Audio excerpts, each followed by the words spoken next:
Pán Matovič zrejme nemá dostatočnú výchovu a nevie, ako sa správať k dáme. Ja som sa mu snažila takou jemnou formou pripomenúť, ako by sa muž k dáme správať mal. To je všetko.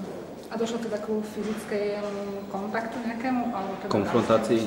To už nechám na pána Matoviča, na jeho tvorbu, ale ja si myslím, že k ženám v politike by sa muži tiež mali správať slušne a ja mám svoje meno, mám priezvisko a nie som pre pána Matoviča ani pre nikoho nejaký hej, počkaj.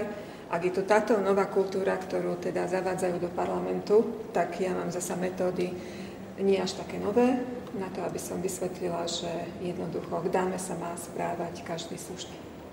Nebol tam nejaký náznak, že by vám chcel vrátiť alebo niečo podobné? Nie, čiže ja to neriešim. Ani ste sa nebali? Ja sa nebojím.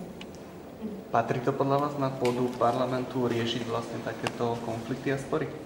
To nie je konflikt. To, ak niekto nemá dostatok výchovy, ak má medzery vo výchove a nevie sa, ako sa má správať, tak jednoducho ja sa nedám ani urážať, ani oslovať tak, ako si myslí pán Matovič. Ja som mu vysvetlila určitou formou, ako sa k dáme treba chovať. Dúfam, že to pochopí. Nebola to podľa vás prehnaná forma, keď sa ma hovoríte, že sa vám ako keby nepáčila tá...